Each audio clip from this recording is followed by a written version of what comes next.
Hi guys, it's me again for another video. So guys, share lang ako no kato nangaligo mi sa swimming pool dito sa Amalfi condo inside the city di Marie.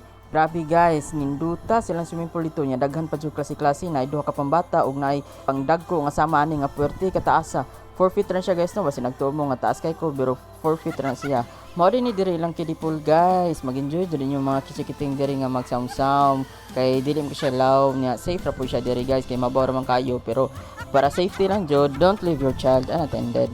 Mao po din ni diri ang ilang isa ka kiddie pool guys no nga di na po siya nga nakalawm guys, makatugka ra jud ang inyong mga bata diri, especially ni Primo nga 3 feet naman siguro si Primo no, hapit naman siya matupong sa iyang papa taon, uy nga pilaray hi no jud pa guys si Primo diri og samsam guys, napakita pa sa iyang mga swimming skills nga wala siya mahadlok kay before guys, mahadlok ni siya nga siya ra isa magsamsam dito no, especially nga dili siya makatugkad pero kini grabe nag-enjoy ni bata, naglakaw-lakaw pa adto siyang mami, siyang daddy, siyang nanay, siyang tatay.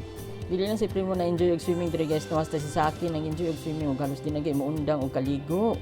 Overall guys, nag-enjoy ra jud mi sa mong pagligo diri sa Amalfi condo inside the city di Marie kay dili po siya crowded. So guys, mura na akong i-share ninyo karon. Bye-bye.